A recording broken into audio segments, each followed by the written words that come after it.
Welcome to An Honorable Profession, a podcast giving America hope since 2018. I'm Ryan Coonerty. Along with Debbie Cox-Bolton of the New Deal, I'm lucky enough to be your co-host.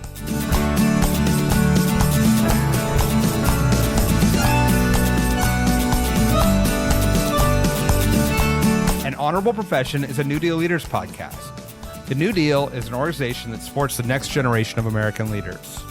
From attorneys generals to state senators to mayors to school board members, these are the people that are pushing policies and politics that will respond to climate change, rebuild our economy, address racial injustice, and restore our democracy. These are incredibly talented people who have dedicated themselves to public service when their country and their communities needed it the most. Check out newdealleaders.org to see what I'm talking about. From the New Deal's annual conference in Washington, D.C., today we talk to Phoenix City Councilmember Kesha Hodge Washington. We talk about her journey from the U.S. Virgin Islands to Phoenix, Arizona, where she became an assistant attorney general, a lawyer in private practice, and was elected to the city council.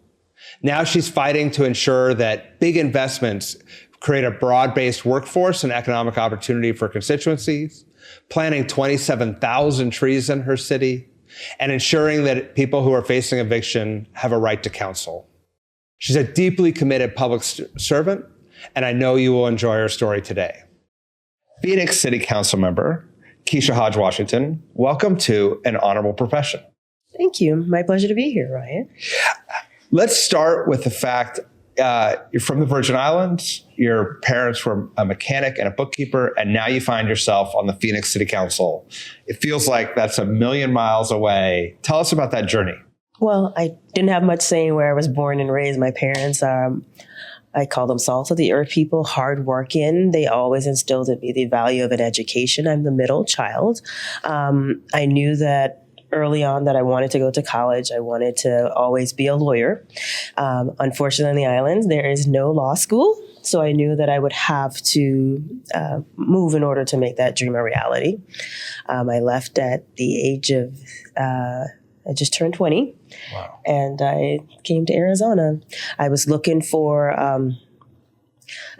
law school that would allow me to study some of the things that I found interesting at that time. And ASU had a phenomenal program in their law school certificate called based on law, science, and technology.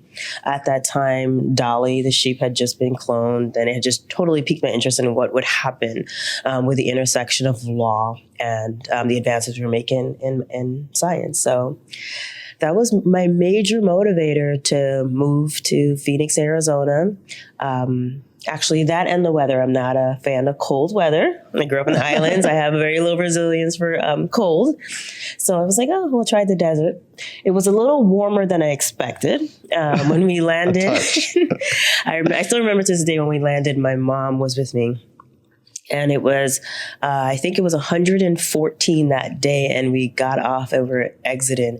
And my mother was like, are you sure? And I was like, well, class starts on Monday. I really don't have a backup plan, so I'm going to make it work. Who knew that it would turn into my home away from home? Yeah. And tell me about the path to public service. You're interested in law and technology. You end up working in the Attorney General's office, running for city council. Tell me about that journey. Well, there was a lot that happened between the Attorney General and City Council. I clerked for the Arizona Court of Appeals for 2 appellate court judges, and it gave me kind of some insight into things that I may or may not want to do when it comes to the practice of law. I started off as Assistant Attorney General because, like most people, when I decided I wanted to be a lawyer, it was to help people. And I had the opportunity to help the most vulnerable. I worked in the Child Protective Services division. And you have to be a special person to be there. I like to say I did my time, but eventually my angel wings just burnt off. I felt like, is there really anything? Am I really making a difference? It became, it's a very heavy job. And I decided I was going to argue over finances. I was going to do commercial and civil litigation, not do any type of, that type of litigation. But at the end of the day, my desire for public service just continued to be there. I served in the interim, I served in a number of leadership capacities, served as the president of the Arizona Black Bar. I've done things with other social nonprofits. But I always had a desire to help others, and how could I leave this world a better place than I saw it? So I had seen some things I was not happy with in my community. And I figured I could complain like most people on social media, or I could try to be, I could be part of the solution. And I said I would find out really quickly if I was on the right track. And thankfully, I learned that I was on the right track, and I was elected about 1.5 years ago. Yeah. And tell us about that journey of running for office, serving. Is it what you expected? Is it different? Where's been the fun, and where's been the tough days? So was it what I expected? It was much more than I expected, time-wise, resources-wise, needs-wise, but it's been a fulfilling journey so far. I truly have enjoyed it, the opportunity. I was telling someone the other day, one of my favorite parts is I love having it gives a good balance for me. I love having an opportunity to work on policy issues, but I also love being in the community and being able to connect, even if the city's not the resource that they need, being able to connect them with the organization or the individual that would make a difference for their problem. And tell me about some of the policy areas that you're excited about, you've been either working on or plan to work on. One of the things I'm excited about is, as a lawyer, is extending right to counsel. We in Phoenix, Arizona, and especially Maricopa County, has seen an increase in evictions year over year. And it's actually one of the reasons that I decided to run for office. Most people don't know what a civil and commercial litigation attorney does. So my friends were like, "Oh, you need an attorney? Call Kesha." So and I realized I was getting quite a bit of referrals for eviction assistance. Like, oh, my mom's person at church needs some help. She got this paper. She doesn't know what to do. And I was just doing more and more of those over time, pro bono, of course. I wasn't charging them in their hour of need. And I just realized that what happens to those individuals that don't have a Kesha that they can call, or a friend that knows someone who's going to help them for free? And when you look at the result that would occur if they don't get proper representation, it's the likeliness of losing their home, which is one of our basic needs. So I'm very passionate about this, in case you can't tell. Yeah. And it's, of course, is making sure that the data supports it. I know there are some reasons, like in Arizona, that limitations on evictions, but there are some things that sometimes mistakes happen, and many people don't know how to move or pivot from those mistakes and allow the system to work for them. I just think it puts individuals on equal footing with the landlord, especially when there's a commercial landlord who has an attorney and they become intimidated by that process. I tell people the one thing that becomes universal when I accept a case is you can hear the sigh of relief, the literal exhale of, okay, I have somebody that can help me. And I think that is not the silver bullet that's going to stop the continuing housing crisis, but it helps at least balance the equities that we see in that process. So that's one of my... And keeping people housed so much easier than helping them after they've become homeless. Correct. And stabilizing families and just creating fair due process. So tell me, what's the challenge in providing right to counsel, and how do you hope the Phoenix City Council can address that? So the number one challenge right now is like most things, finances. It's not everybody wants to work for free. Yep. So it's more so, one, establishing or determining the financial source for the services that we'd like to provide, as well as making sure we have the right partner to do that. And I think 3 is getting individuals to recognize that it's not a handout. It is simply an equality measure. And to help them to understand that it allows, like you said, it actually can save us more money than it actually costs. That's not a notion that some individuals readily jump to. And it's about messaging and making sure that they understand the value in this, the benefits. So you've also been championing significant bonds and investment, ensuring we have job training for some CHIPS Act plants that are being built. Talk about creating economic opportunity in Phoenix. Well, as you know, Phoenix is the fastest growing city in the country. And as a result, we are seeing an influx of individuals into our community, which is a great thing for us. But we want to make sure that we are not creating two worlds, the haves, the have-nots, and the divide. So workforce development to me is very important to make sure people have the skill sets they need to compete in this market. We're bringing in quite a bit of high-wage jobs in advanced biomedical, as well as in this semiconductor and chips world. And a lot of that for me is making sure that all members of the community have access to training and to become integrated into those roles. After I ran my first election successfully, the mayor tasked me and was like, "Oh, you're willing to chair the bond outreach for the city of Phoenix? We haven't done it in a while, but do you want to do it?" And I said yes, naively, I guess. But it was a very interesting experience, and it was personal pride to know that I helped the residents of Phoenix understand the benefits of the investments that the bond would do in our community. And it passed to a $500 million investment in many sectors in our community of projects that we otherwise may not have had the capital to do. So workforce development was a part of that, as well as housing, our parks, preservation, libraries, you name it, community center. There was all a part in those bonds. So proud to co-host that effort. Yeah. So Arizona is obviously a swing state, highly divided. Talk about how the civic conversations, whether it's around bonds, evictions, or the presidential elections, how do you navigate those national currents in a local context? Well, Mike, I think it comes down to the basic human interaction. Most people want to know what is it in it for me. So whether or not I was speaking about the bond or a national initiative, it was about showing how this program or project would benefit their specific community and how they would reap the benefits. I think once you are able to put it in terms of such relatability, individuals become kind of anchored to it. They say, "Oh, I can see my park will get new splash pads as a result of this bond. Oh, yeah, sign me up." So sometimes it's about appealing to, I don't want to call it their selfish nature, but their self-motivation.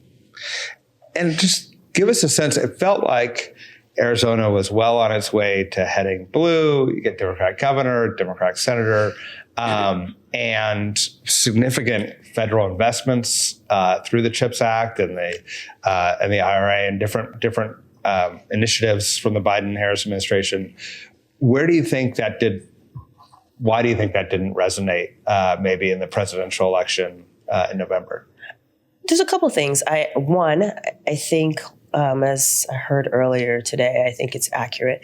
Infrastructure changes are not as visible to the common citizen, the regular citizen, and they don't see the value in it. So they may have heard the name, but they don't quite understand how that has affected their life.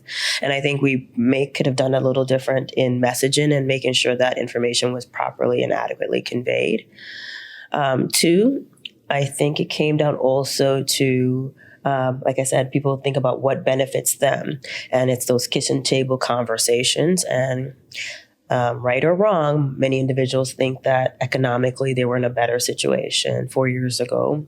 I don't know if it's memory lapse or what, but they think they were. And they felt like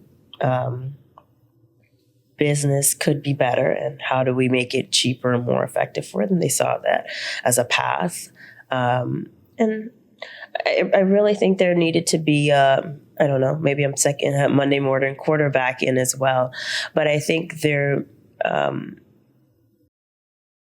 could have been different things done to actually get to more of the regular everyday citizens, those that are not as politically engaged. And I think a more intentional conversations with those voters may have gone a long way. And then my last speculation, because I think that the way Arizona voted was definitely interested. They were very progressive on some things and very conservative on other things. And one of the things they were very conservative was the border immigration. There was a statewide ballot initiative that passed on the same time.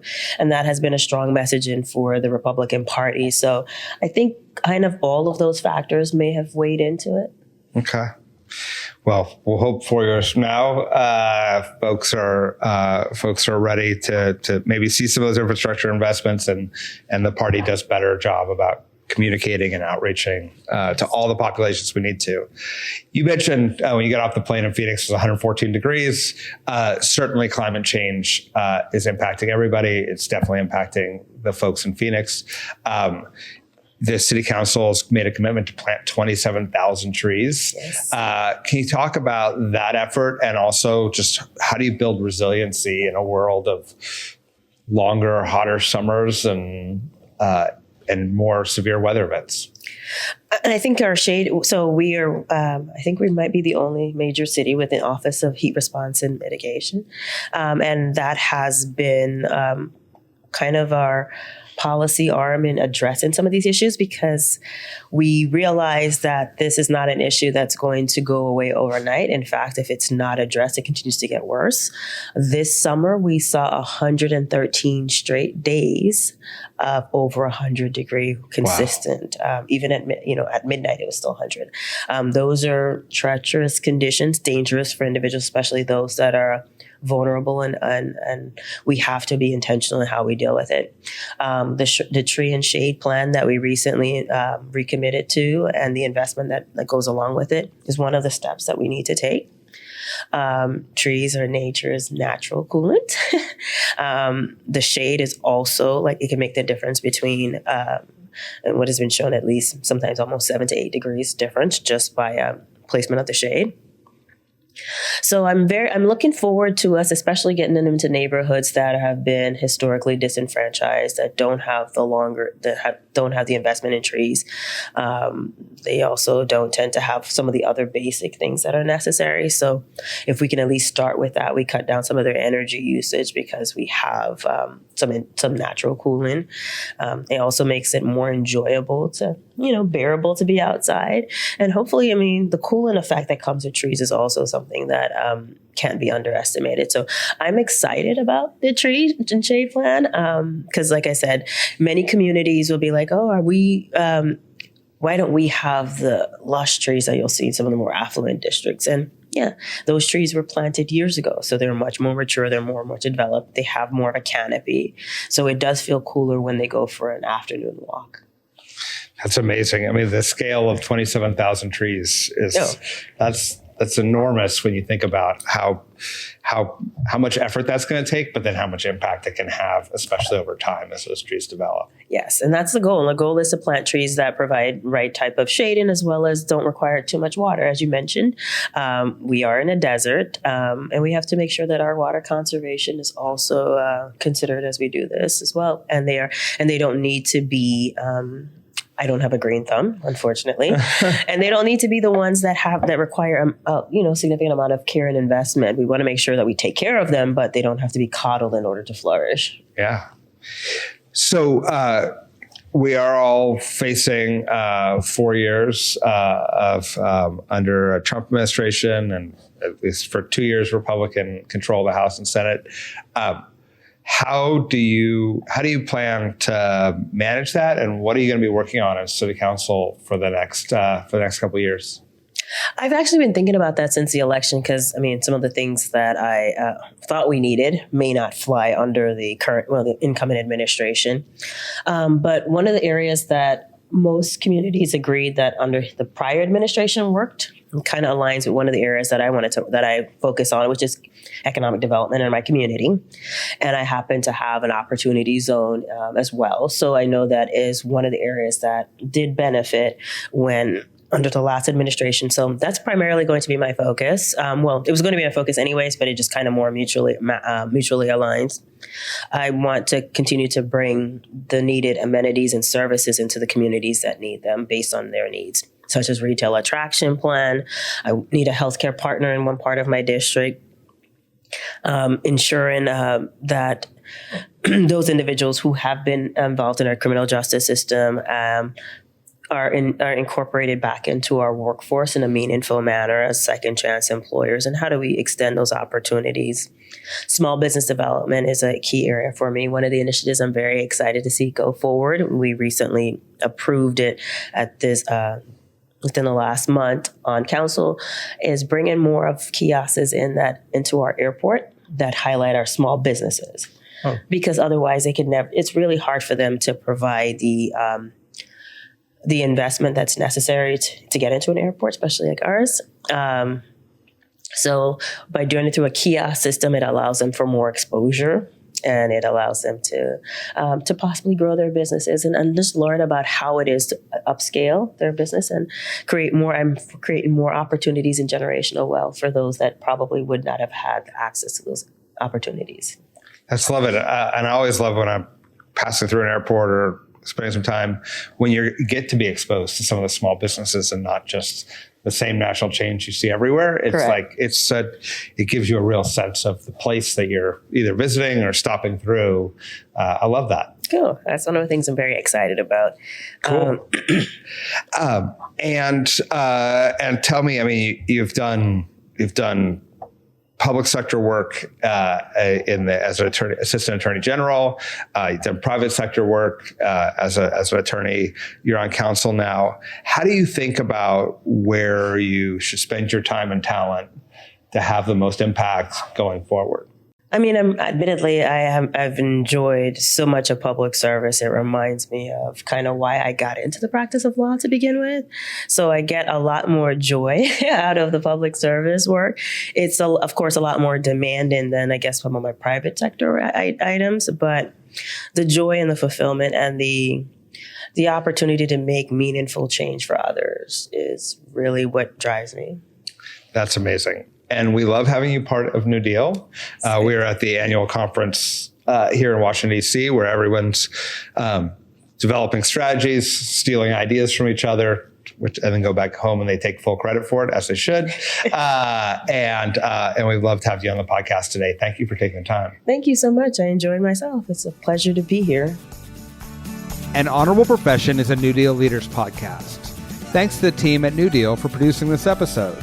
We encourage you to bring honor to public service, and because we keep things honorable, no tax dollars are used in the making of this podcast.